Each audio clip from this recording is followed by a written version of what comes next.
thank my parents for being here, Roger and Linda Kragt.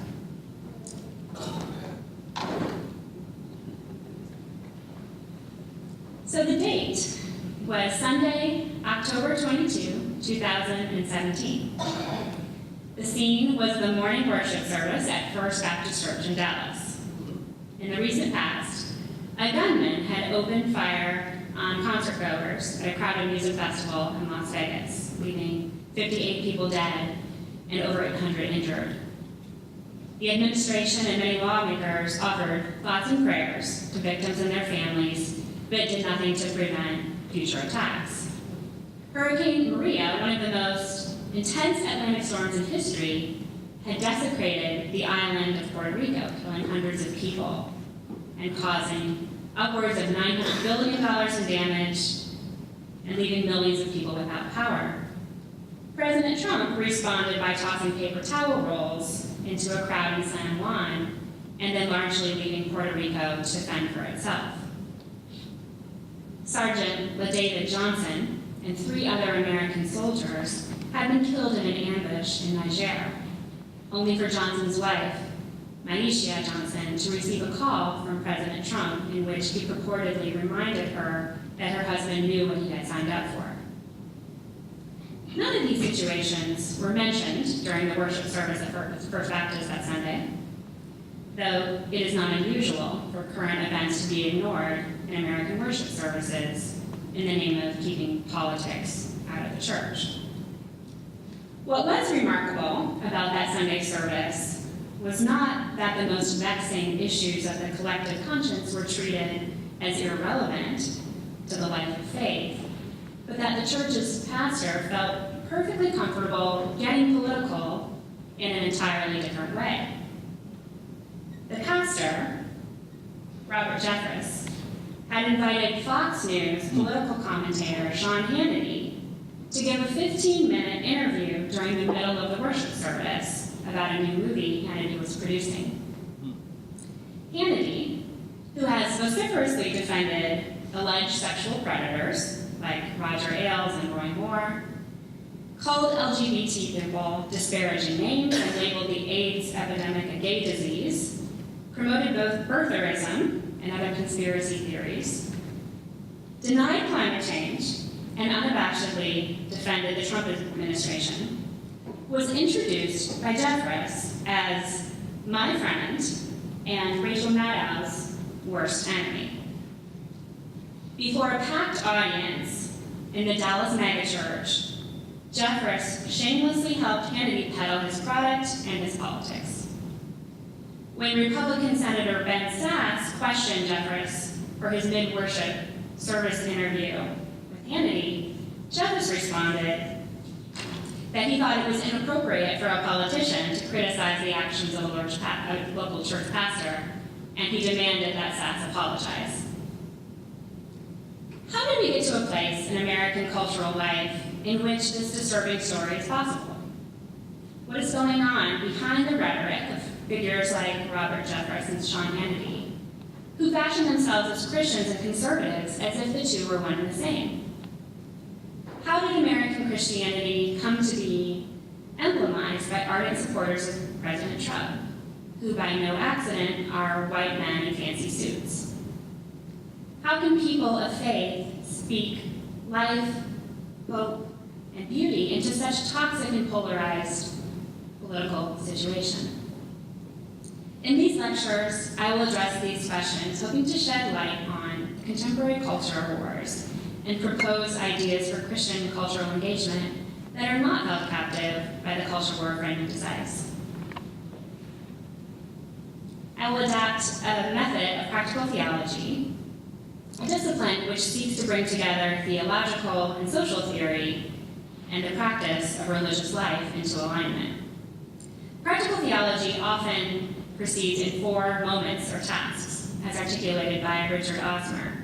The first task is the descriptive empirical task. The key question for this task is, what is going on? In these lectures, I'll begin by probing this question in the context of the contemporary religious, cultural, and political landscape in the United States. Practical theology's second task is the interpretive task with the corresponding question, why is this going on? As a part of this task, I'll be drawing on social theory to help elucidate the contemporary religio-cultural American setting. The third task, the normative task, seeks to answer the question, what ought to be going on? Relying on various sources for Christian theology, I will lay out a theological vision that I hope will help bring into focus the vocation we have been given as witnesses to God's rule of love in our world. Finally, in the fourth task, the pragmatic task, which addresses the question, how should we respond, I'll suggest ideas for moving forward for more faithful practice in contemporary setting. The field of practical theology is multidisciplinary, bringing together social sciences and theology into conversation. In these lectures, I'll draw on the subdisciplines of sociology of religion and missiology.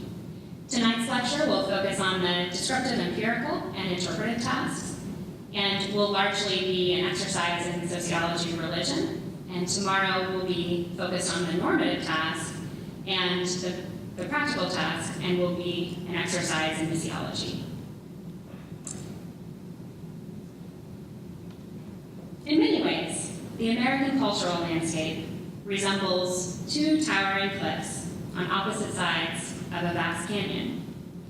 On one side of the canyon stand religious, cultural, and political liberals, and on the other side stand conservatives of various stripes. Another metaphor to describe these divisions is armed conflict. Traditionalists and progressives are not only ideologically distinct, but are actively fighting against each other in a series of battles known as the culture wars. The two-party thesis was first articulated by Martin Marty in 1970 with the publication of Righteous Empire. Marty argued that since the late 19th century, two Protestant parties, a public party and a private party, have dominated the American religious landscape. Modernity played a key role in creating this division by pushing people to the polls, forcing them to choose between authority and experience, revelation and science, propositionalism and expressivism. Birthed in the modernist fundamentalist controversy engulfing American Protestantism at the turn of the 20th century, the left-right divide has only expanded since then. Building on Marty's work, sociologists James Davison Hunter and Robert Withnow were prominent advocates of the bipolar thesis in the 1980s and 90s.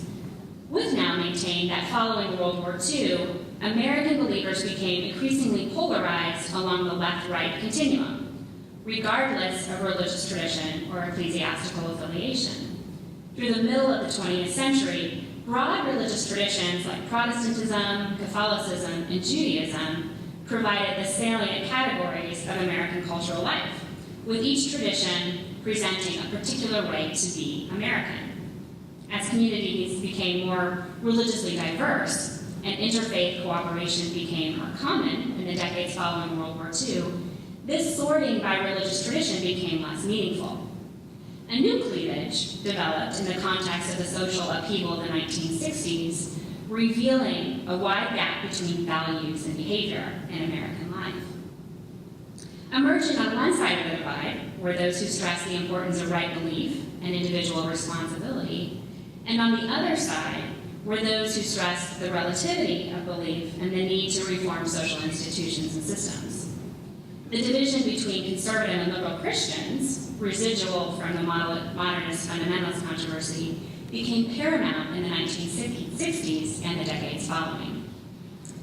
While the divide was most prominent among the Protestant majority, with mainline Protestants forming one camp and evangelicals, fundamentalists, and Pentecostals composing the other, Americans outside of Protestantism had come to mirror these divisions. Conservative Catholics, Jews, and Muslims in some ways found more in common with Protestant conservatives than with liberals in their own faith communities. Likewise, religious progressives identified more with secularists, humanists, and other cultural liberals than they did with traditionalists in their own religious families.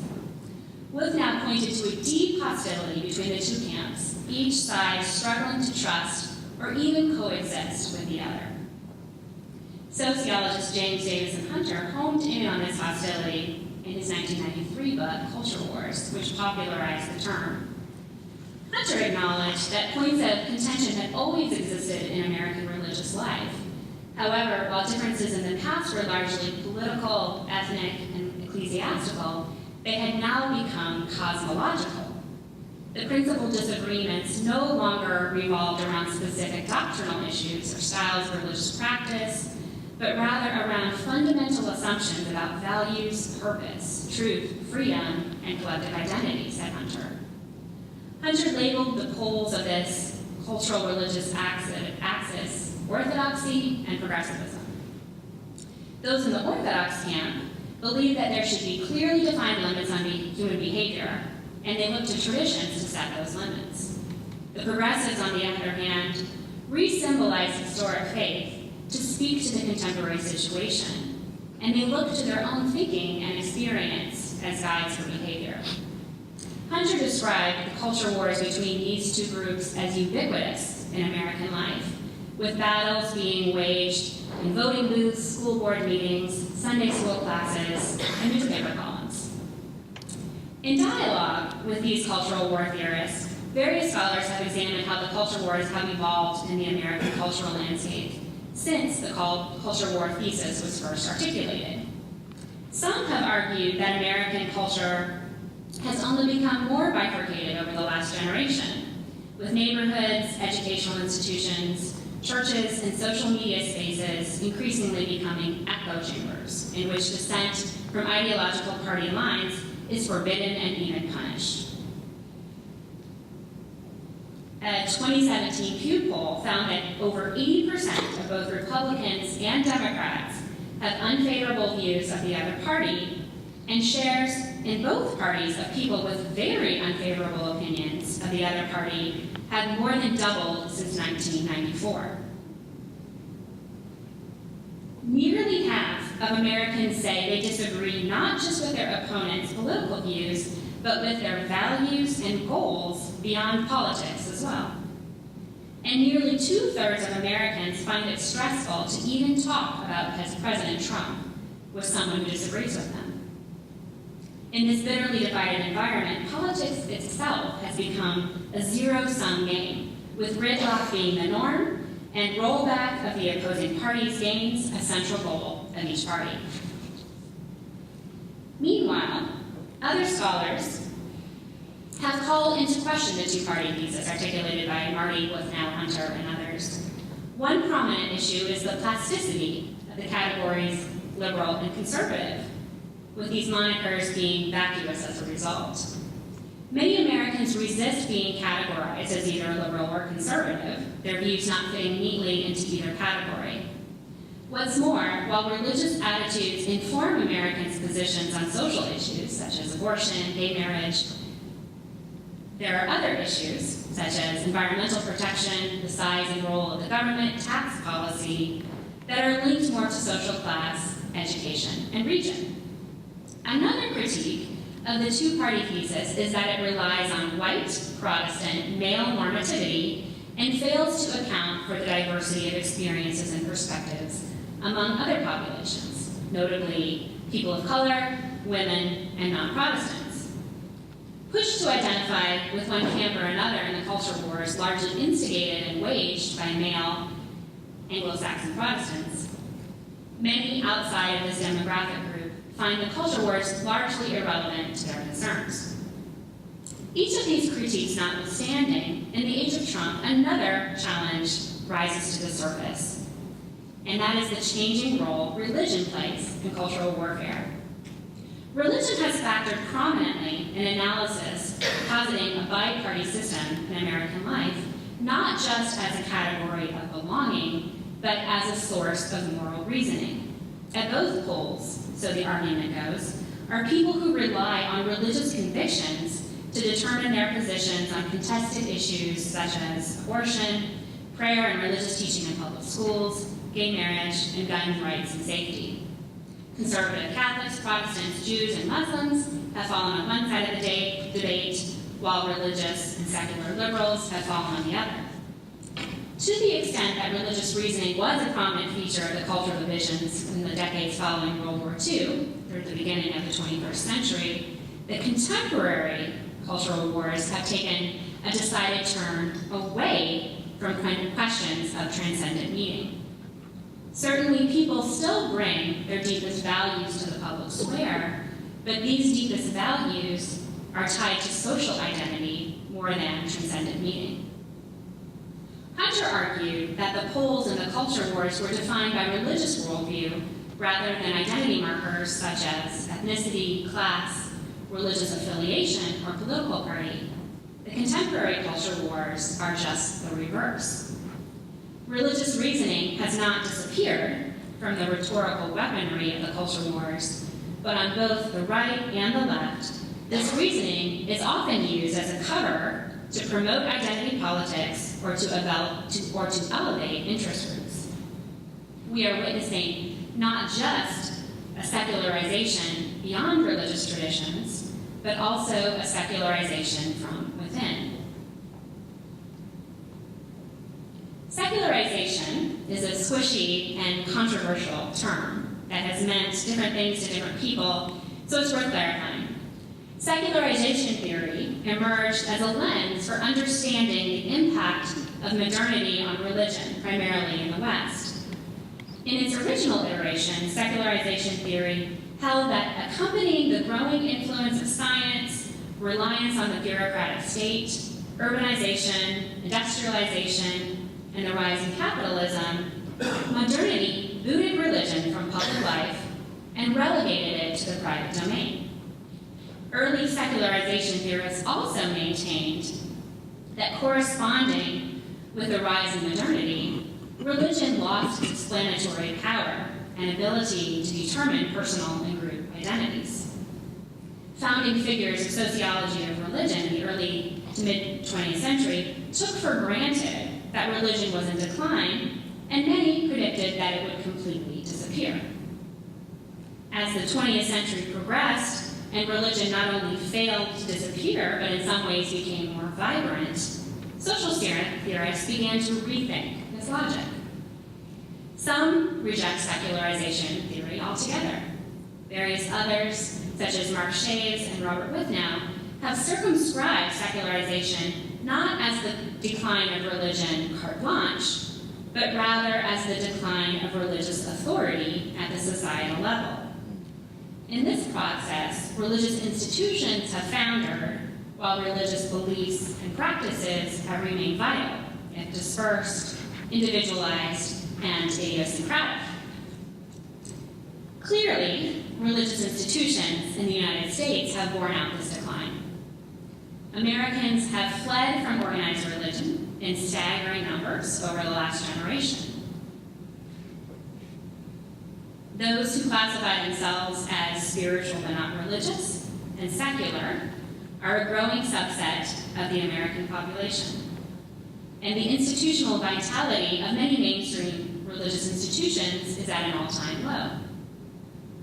The religiously unaffiliated have skyrocketed to nearly 1/4 of the population. The institutional decline of religion has been most precipitous among white Christians, the overwhelming majority of the American population through the turn of the 20th century, who now compose only 43% of the American population. The Catholic Church in the United States, seeing a mass exodus of white parishioners, has maintained its share in the country's religious distribution only because of growing numbers of Hispanics. White Protestants, who alone constituted a majority of Americans up until 20 years ago, are now down to 30% of the population. The decline of mainline Protestantism is by now a familiar story, with shares dropping from 24% in 1988 to 13% today. White evangelicals largely thought to have bucked the trend in disaffiliation by holding constant at 22% from 1988 to 2008, have now fallen to 17%.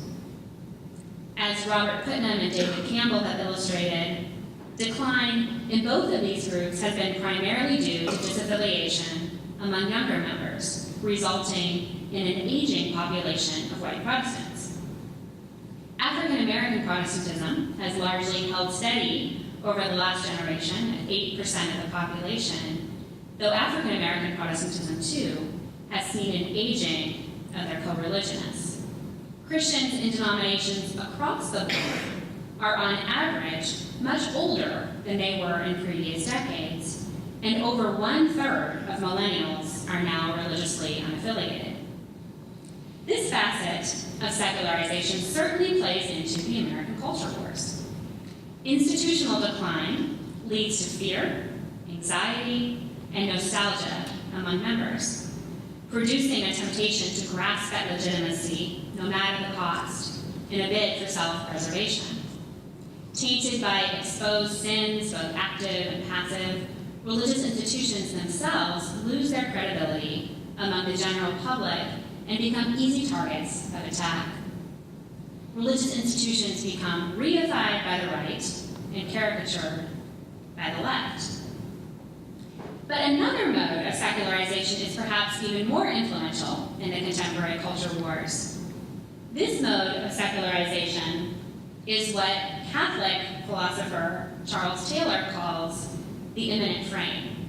In his pivotal 2007 book, The Secular Age, Taylor draws attention not to the decline in religious institutions or the decline in religious beliefs and practices, but instead to the cultural conditions that make religion optional, even irrelevant. In the contemporary West, religious postures are reflective, says Taylor. The universe has become disenchanted as we have looked to scientific explanations for natural events and human explanations for cultural events. As we rub shoulders with people who see the world differently, we are implicitly aware that our own beliefs are mutable and conditioned by factors outside of religion itself.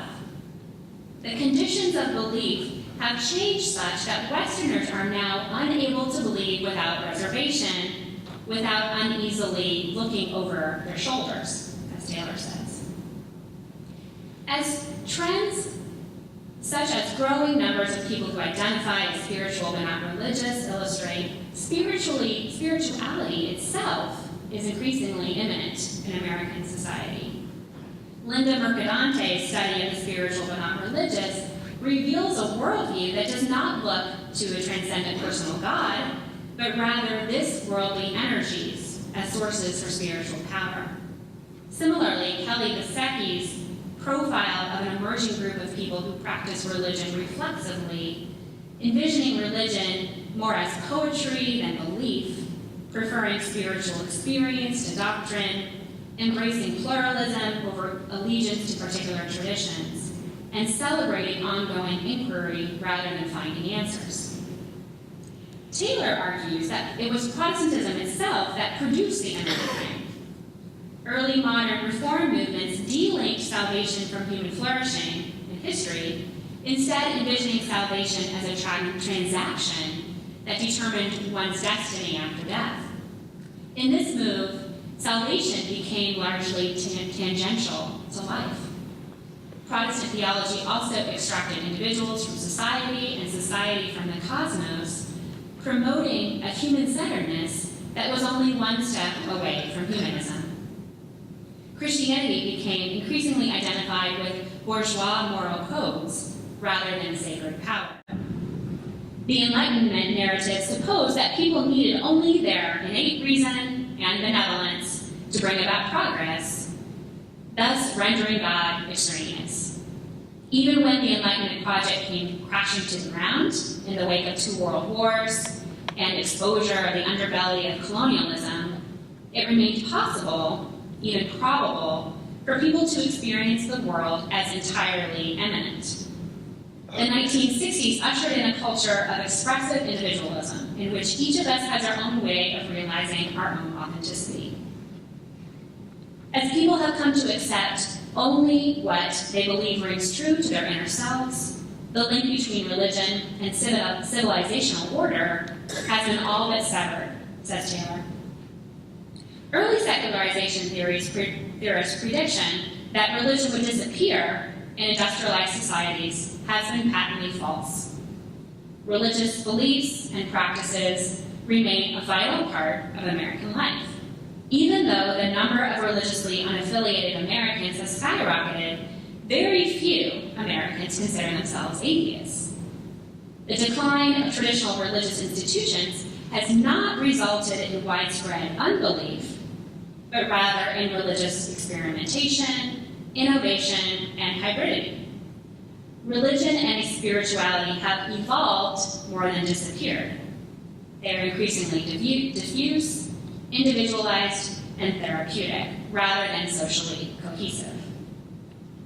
Some scholars also predicted that Americans' increasing distance from religious institutions would dissolve the culture wars in favor of a live and let live ethos.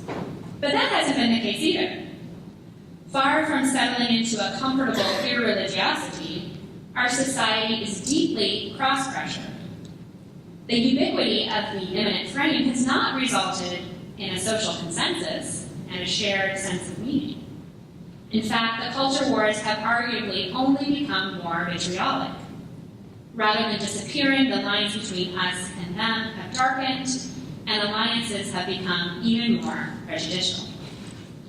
In the immanent frame, religion is not dead, but its curtailed social influence leaves a vacuum of collective meaning. The public square, rather than being a colony of secular orthodoxy, is contested territory. The immanent frame has produced not cosmopolitanism, but tribalism. Instead of a contest of competing religious worldviews, today's culture wars are better understood as a conflict between and among social groups.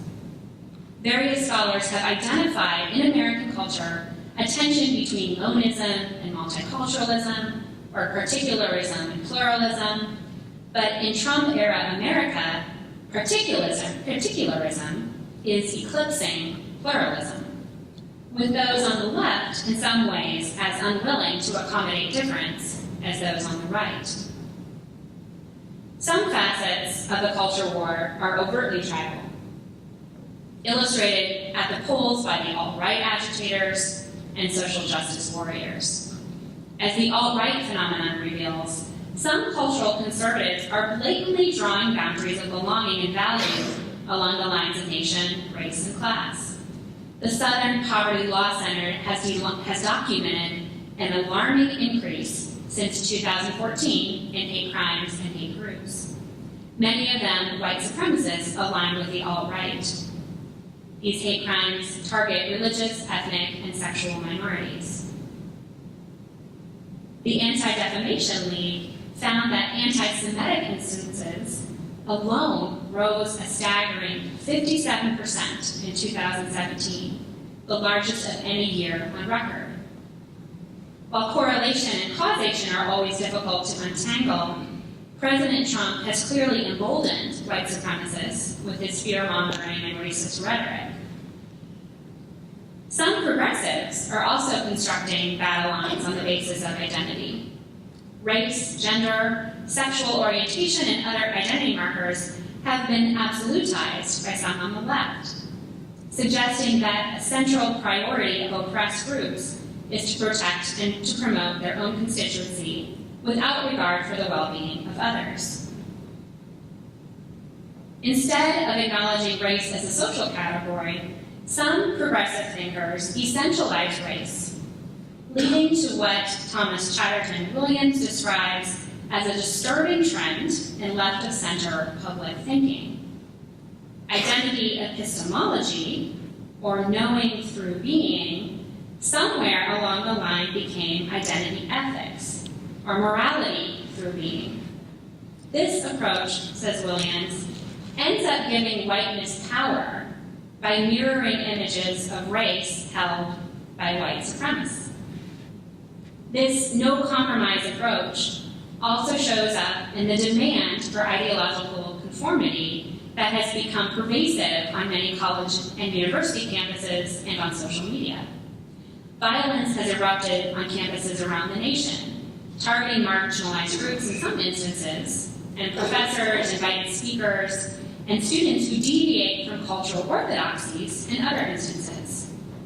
Some of those subject to attack have been sympathetic to social justice causes, but express views outside the party line on one point or another. Expecting debate, they instead have been silenced, harassed, and in some cases, assaulted.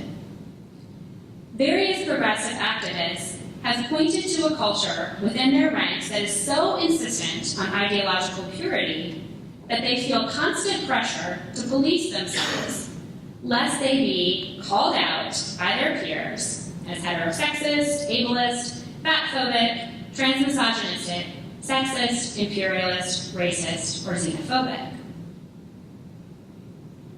Fed up with this fundamentalism, trans activist Frances Lee has begged to be excommunicated from the Church of Social Justice. On both the left and the right, some approach American cultural and political life as a zero-sum game. Some also seek to destroy not just the ideas and policies promoted by the other side, but the other side itself. This is a tribalism that goes beyond allegiance to one's group to demonizing those outside of it. Sadly, this tribalism is also evident among the religiously affiliated and Christians in particular. On both the right and the left, religious reasoning is used as a vehicle for expressing a cultural or political identity. Christianity is selectively appropriated on the basis of social location. Americans who are active in religious institutions are increasingly concentrated on the political right, and a greater share of religiously active people are evangelicals than in previous periods. In the evolving landscape of religious authority, religious institutions themselves are often perceived to be vested in conservative politics. Additionally, as Mark Shays demonstrates, Americans are now changing their religious identities in response to their politics. Conservative politics shoves people toward religious institutions, and progressive politics shoves people away from religious institutions. Meanwhile, activists push political parties to emphasize issues with religious resonance, and religious groups to emphasize politics. By making political issues central to their identity, religious groups have effectively encouraged people to use religion to sort themselves politically. Corroborating this trend, sociologists Michael Hout and Claude Fisher have argued that the politicization of evangelical Protestantism is at least partially responsible for the rising numbers of religiously unaffiliated. Rather than being swayed by the political visions of the religious right, they are rebuffed by the religious right's attempts to use religion to control others. The religious right has harnessed religion for political ends since at least the 1970s. In the Trump era, however, the religious right has increasingly abandoned hopes of producing their vision of a more godly society in favor of agitating to protect their own interests. An army of evangelical leaders have flanked Trump's side, hailing him as God's choice, despite his long history of adultery, vulgarity, dishonesty, and predatory behavior. Trump won a staggering 81% of white evangelical votes in the 2016 election, a level of support that he has largely maintained since then. Trump won their support not by campaigning on traditional values, but rather by campaigning on nativism, America First protectionism, reverence for market capitalism, and thinly veiled white nationalism. In casting their votes for Donald Trump, the so-called values voters revealed their primary allegiances as political rather than religious. Trump capitalized on the fear and nostalgia of social conservatives with slogans like, "Make America Great Again," and promises to protect Christmas and build a wall between the United States and Mexico. As president, he has continued to exploit this anxiety and glorification of the past with such actions as instituting a ban on immigrants from various Muslim-majority countries, attempting to prevent transgender people from serving in the military, and defending white nationalists who marched in Charlottesville. White evangelicals who support Trump have justified their choices in various ways. One line of reasoning is that in keeping with the Old Testament tradition, God selected an unlikely, even flawed, instrument to carry out God's will. Some evangelicals have looked to Trump to hasten the return of Christ and the end of the world. Backed by a premillennial dispensationalist reading of biblical prophecies, they maintain that a unified Israel with control over Jerusalem will build a new temple and set the groundwork for the end times. For this group, Trump's recognition of Jerusalem as the capital of Israel was a watershed moment in the unfolding of God's plan in history. Whether or not they read the Bible through this lens, many evangelical supporters of Trump see him as a champion of Christian interests. Looking to Trump's appointment of Neil Gorsuch to the Supreme Court, his defense of religious freedom, his words in promoting the right of businesses to refuse to hire gay people, and his hard line on crime and immigration, they find in Trump an advocate for policies they support, even if they consider his personal morality distasteful. Others have gone further, claiming that Trump is a righteous man of God, anointed for the role of the American president. They extend the wild card line of reasoning to suggest that the unlikeliness of the Trump presidency itself is proof that it was the will of God. One prominent example of this argument is God and Donald Trump, published in 2017, which explains that Donald Trump was God's choice to restore American greatness and reestablish the country's Christian identity. This book was written by a prominent Pentecostal, Stephen Strang, with a foreword by Mike Huckabee and endorsements from Michelle Bachmann and Robert Jeffress. Speaking to the elation of leading evangelicals after the election had been called for Trump, Strang writes, "It was as if God had answered our prayers and the impossible had happened. We had a new president, one we believed God had raised up for such a time as this." Another sample from the growing collection of hagiographic literature on Donald Trump is The Faith of Donald Trump Jr., a Spiritual Biography by David Brody and Scott Lamb, published in 2018. Endorsed by other usual suspects like Sean Hannity and Eric Metaxas, the book argues that Donald Trump's Christian faith, combined with his wisdom in surrounding himself with faithful believers, propelled him to champion hard work, discipline, duty, and respect. Set apart and chosen by God for greatness, Trump is the one guiding figure who can return us to the traditional values and truly make America great again in all ways, say the authors. These strategies share in common a bid to restore the power and influence of white Christian men in the United States. Many of Trump's evangelical supporters look to Christianity to shore up the crumbling power structures of WASP America by legitimizing its institutions and leaders. The legitimization works in both directions. Evangelicals have a vested interest in appeasing power brokers like Trump as they ride the waves of his favor. Another common thread in evangelical support for Trump is prosperity theology. Enjoying a large measure of popularity across denominations, prosperity theology is built on the notion that life success is based on individual behavior. According to this logic, Donald Trump is a man of faith, favored by God by virtue of the fact that he is so successful. Likewise, social inequality is legitimized as a product of individual choices. As Max Weber theorized, the notion that success in life is directly linked to individual behavior has a long history in Protestantism. Weber argued that in an ironic response to the Reformation pillar, salvation by grace alone, early Protestants sought to demonstrate the efficacy of their faith. Maintaining that as God's work, salvation is beyond human control, Protestants developed a deep psychological need for clues about who was actually saved. They looked to their success in business for those clues, coming to value profit and material wealth as signs of God's favor. The Protestant work ethic took on a life of its own, and the spirit of capitalism emerged. Weber also argued that Protestants developed theodicies to help explain and endorse the economic and political order. Theodicies are systems of belief that help explain human suffering and inequality. One type of theodicy seeks to justify wealth and power. They will maintain that those who are successful are not satisfied unless they can justify their success as deserved. Theodicies, when effective, make it unlikely that people will work to overcome social inequality, precisely because social inequality is explained in religious terms. A strong view of providence can be particularly powerful in this equation.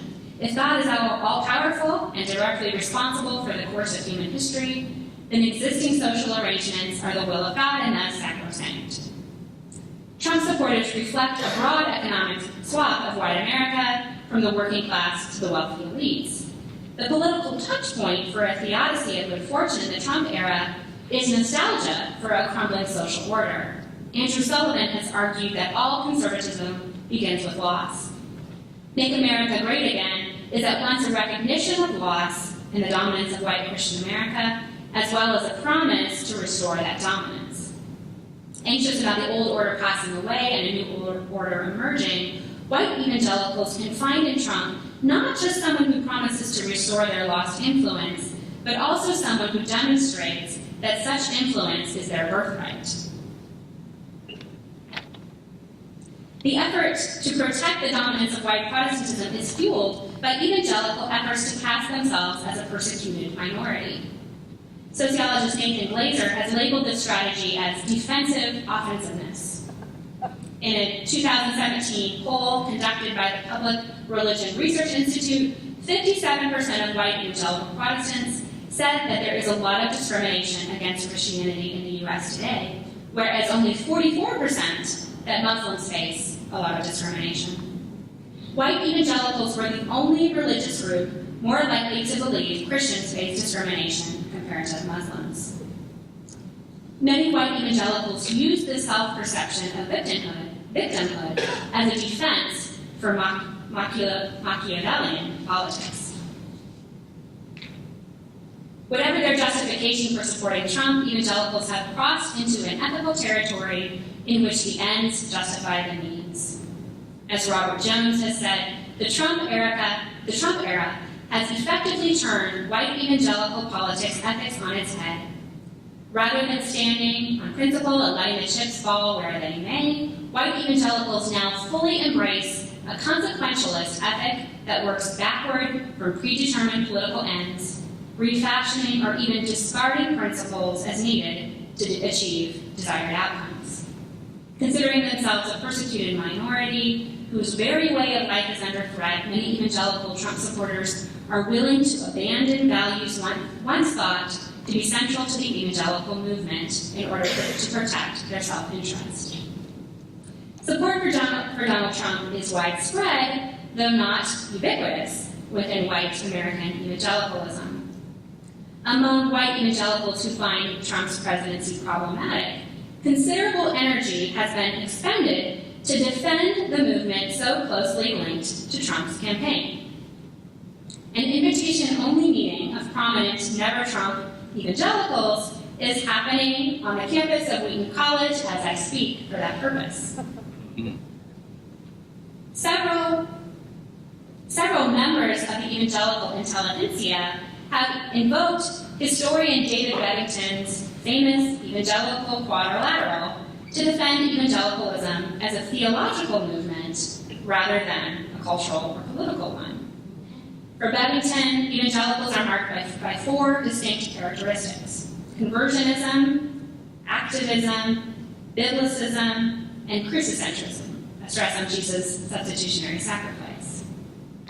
Pointing to Beddington's list as their defining markers of evangelicalism, they argue that evangelicalism is culturally and politically diverse and global in scope.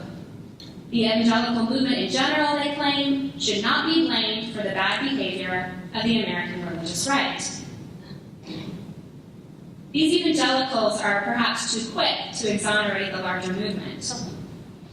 In a Religion Dispatches piece entitled "It's Not Us," historian Timothy Glay calls the bluff of centrist or respectable evangelicals. The tradition among respectable evangelicals of defining away their embarrassing spiritual kin goes back at least a century, he says. Along these lines, using the Bevington quadrilateral to define evangelicalism reflects a theological agenda rather than an objective schema.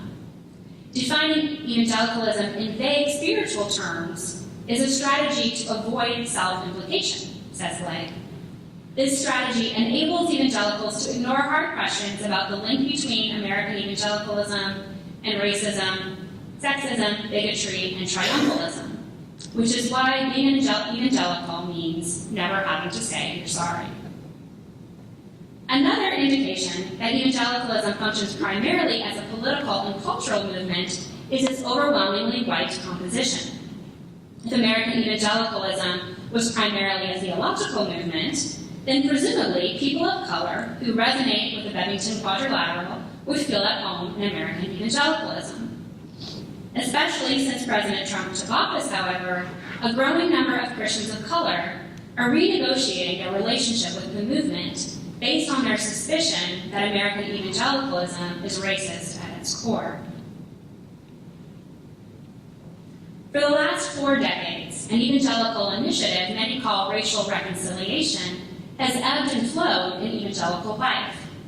Emerging in the mid-1970s as black and white Christians sought to work and worship together, the Racial Reconciliation Initiative focused on eliminating racial prejudices and building personal relationships across racial boundaries. As Deborah John Lee notes, however, 2 key problems stood in the way of this initiative's success. First, conversations about race made many white evangelicals uncomfortable, which often led to white disengagement. For instance, after Promise Keepers leader Bill McCartney made racial reconciliation the focus of conventions in 1968, he reported that 40% of participants reacted negatively to the theme. Attendance at Promise Keepers conventions declined significantly the following year. The second problem was that racial reconciliation initiatives focused on building personal relationships rather than addressing systemic inequalities in society. According to Lee, this led people of color who participated in this initiative to question whether racial reconciliation was simply a convenient vehicle for white absolution. And given the long history of racial oppression within the church, what they were reconciling to in the first place. White evangelical support for Donald Trump proved to be too much to stomach for many people of color who had been part of the evangelical movement. To many Black, Latino, and Asian American Christians, white Christian support for Donald Trump amounted to betrayal. Lee reports that responses to this reckoning run the gamut, from leaving evangelicalism altogether, to reframing the evangelical world as a mission field rather than a place for spiritual nourishment, to creating ethnic safe spaces, to staying in predominantly white evangelical communities to combat racism from within. Many of these Black and brown Christians, along with society white progressives, are asking whether evangelicalism is worth redeeming. In the Trump era, American evangelicalism publicly functions as a political and cultural movement more so than a theological one. While many evangelicals at the grassroots level may be just as committed to living into the transformative power of the gospel than they ever have been, the public face of evangelicalism has become the visage of a conservative cultural force out to preserve its own interests at the expense of others. Evangelicalism functions more like an interest group than a religious tradition in the contemporary United States, losing its ethical and theological moorings. In the age of Trump, evangelicalism has secularized from within. Less mainline Protestant Christians congratulate themselves for retaining theological integrity in contrast to evangelical compromise. It should be noted that progressive Christians can also be trapped in the imminent frame. Since the 1990s, various scholars have made a compelling case that the mainline numeric decline is in large part due to a lack of distinction between mainline Protestants and the general population. In their influential study of mainline Protestants called Vanishing Boundaries, Dean Hoagie, Benton Johnson, and Donald Ludines introduced the argument that mainline Protestantism weakened not because it was too prophetic or too political, as some theorists have argued, but because it was too lukewarm. Many people left mainline churches starting in the 1960s out of a sense that nothing was at stake in their participation. While mainline Protestantism has largely stabilized from this bloodletting, in many ways it still falls short of offering a distinctively Christian public witness. Overwhelmingly white, mainline Protestantism has failed to reflect the ethnic and racial diversity of American Christianity, even while preaching racial justice. Many people of color have reported feeling just as alienated in mainline churches as in evangelical ones. Mainline sexual ethics often fail to move beyond a simplistic sexual code wherein consent is the only requirement for good sex. Many mainline communities have gravitated toward a therapeutic spirituality, and those who do embrace a Christian public witness promote rhetoric and strategies that are nearly identical to their non-religious counterparts. African American Protestantism, too, has struggled in recent times to promote a compelling public witness. Raphael Warnock, senior pastor of Ebenezer Baptist Church in Atlanta, identifies a crisis in the mission of the Black church. He argues that the Black church is increasingly swayed by prosperity theologies and biblical fundamentalism, eclipsing its historical emphasis on the power of Christian faith to address racism and other forms of oppression. Tellingly, while the civil rights movement was led by pastors and fueled by Christian theology, the Black Lives Matter movement has largely organized outside of the church, with certain important exceptions, I should add, including MTS students, alumni, faculty, and staff. Arguing that piety and justice should go hand in glove, Warnock laments that much of the contemporary Black church has severed the two.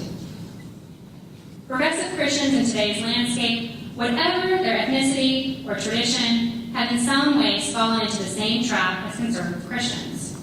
Many progressive Christians fail to articulate or live out a distinctively Christian public witness, subsuming their faith into their politics. As Gary Dorian has pointed out, liberal Christians have too easily made an authority out of modern culture.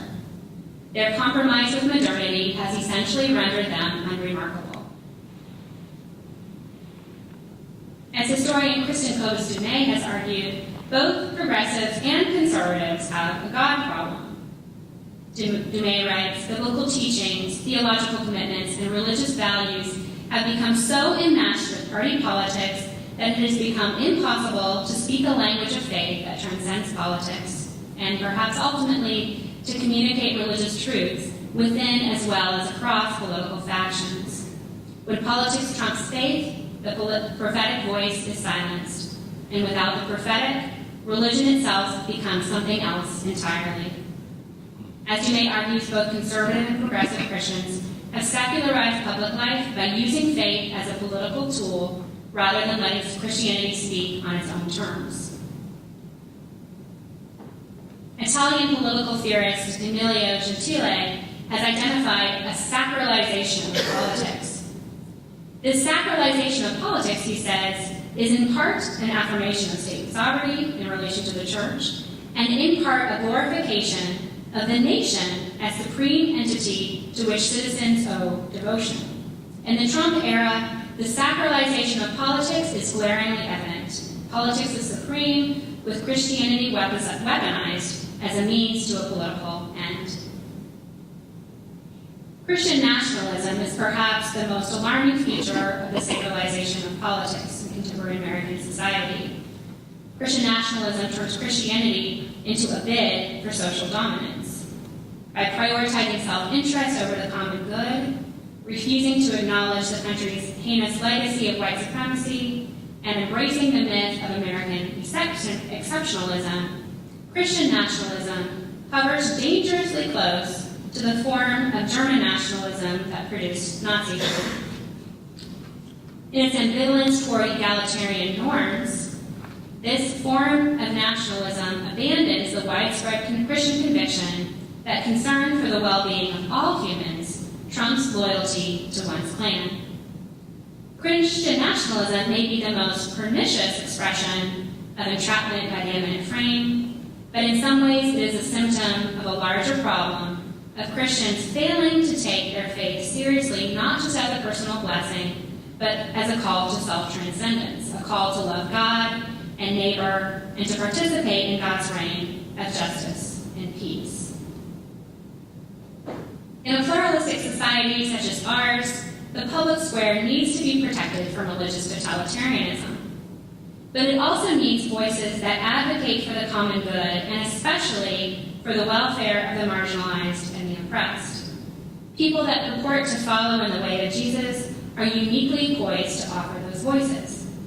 Standing up to greed, corruption, exploitation, and hypocrisy, Jesus put his very body on the line out of love for those on the margins.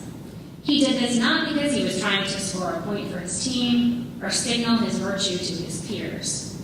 Jesus laid down his life for others because of his connection to transcendent reality, that context that goes beyond our ordinary lives and our ordinary ways of understanding to provide meaning to the whole.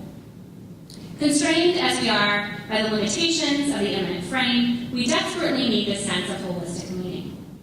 Social science can't conceptualize outside of society, and science can't conceptualize outside of the material world. Religion, by contrast, operates in the realm of wisdom, insight, perspective, poetry, and the meaning of life. Progressive Christianity has tended to de-emphasize transcendence. Any religious tradition worth its salt is intimately connected to the here and now, but without transcendence, religion is meaningless. For Christian witness to add any value to the cultural landscape, it must be tied to what Paul Tillich called ultimate concern. For Jesus, transcendence was found in the reign or realm of God's love. This metaphor, as I'll discuss tomorrow, is a catapult for pushing us, progressive or conservative, out of our narrow self-interest and our self-righteousness. I close this lecture close to where I began with another reference to James Davison Hunter, the scholar who coined the term culture wars in the 1990s. In a more recent work titled To Change the World, Hunter laments an inability for Christians to offer constructive, imaginative, and creative alternatives to what the current and dominant culture offers. At the crux of the problem, says Hunter, is many Christians' refusal to acknowledge that any effort to change the world hinges on acquiring power. In their efforts to gain power and influence, Christians who seek change are liable to embrace political visions that end up worsening the very problems these visions were intended to solve. In tomorrow's lecture, I'll shift from describing and interpreting the culture wars to offering ideas for critical Christian engagement in the contemporary cultural landscape. I'll let you be the judge of whether they meet Hunter's criteria, but I hope they at least present an alternative to the logic of the culture wars. Taking Hunter's note of caution about the role of power in political strategy to heart, I'll focus on Christian practices as ways of life rather than political action. My attention to practices is not meant to suggest that Christianity is apolitical or that political disengagement is becoming of Christians. Instead, I focus on practices out of the conviction that Christianity is not primarily an intellectual exercise, a moral code, or a constituency of people, but a way of being in a world that embodies God's love.